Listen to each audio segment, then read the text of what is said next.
Les mesures annoncées par le ministre de Normandie lors du Conseil supérieur d'orientation du 21 mai ont fait l'objet d'un chiffrage par territoire par le service économie, veille et prospective des chambres d'agriculture de Normandie.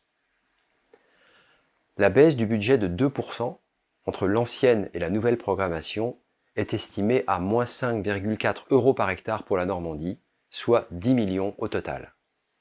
La convergence du paiement de base, à 85% de la moyenne, entre 2023 et 2027, réduira les aides de 1,9 € par hectare en moyenne en Normandie, soit 3,3 millions d'euros. Cette baisse sera plus marquée dans l'est de la Normandie.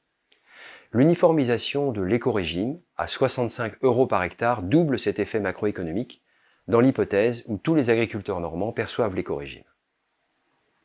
Dans l'hypothèse où la dynamique actuelle des cultures protéiques en Normandie se poursuit, c'est-à-dire une baisse, le renforcement des aides à ce secteur annoncé par le ministre se traduirait par une baisse des aides estimées à moins 1,3 € par hectare en moyenne normande, soit au total 2,4 millions d'euros. A l'inverse, la réforme des aides couplées bovines qui seront calculées à l'UGB, ouvrant ainsi un soutien à l'engraissement avec des montants renforcés sur le secteur laitier, apportera un plus pour la Normandie. Ce plus est estimé à 8,5 € par hectare, soit environ 16 millions d'euros. Cet aspect de la réforme est porteur des plus grands enjeux de redistribution entre territoires. Certains départements du Massif central affichant des baisses de l'ordre de 20 € par hectare sur ce volet. Au final, l'effet total de la réforme est estimé à 1,9 € par hectare en moins, soit un effet macroéconomique de 3,5 millions d'euros en Normandie. Les effets mesurés sont contrastés selon les départements normands.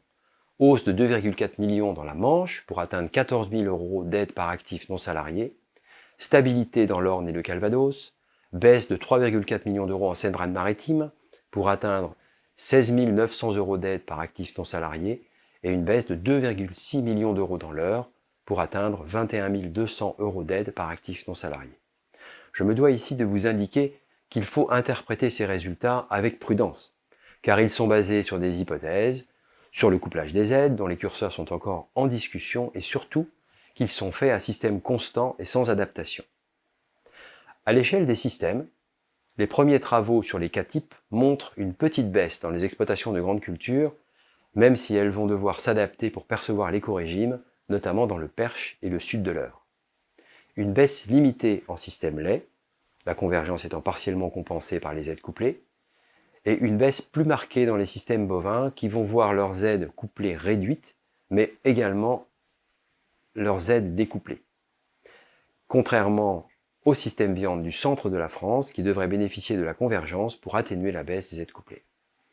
En conclusion, ce sont bien les critères fins des écorégimes et des aides couplées et la capacité des exploitations normandes à y accéder qui feront les principaux effets de cette réforme, à l'exception des systèmes viande spécialisés pour lesquels la recherche de valeur sera essentielle pour l'avenir.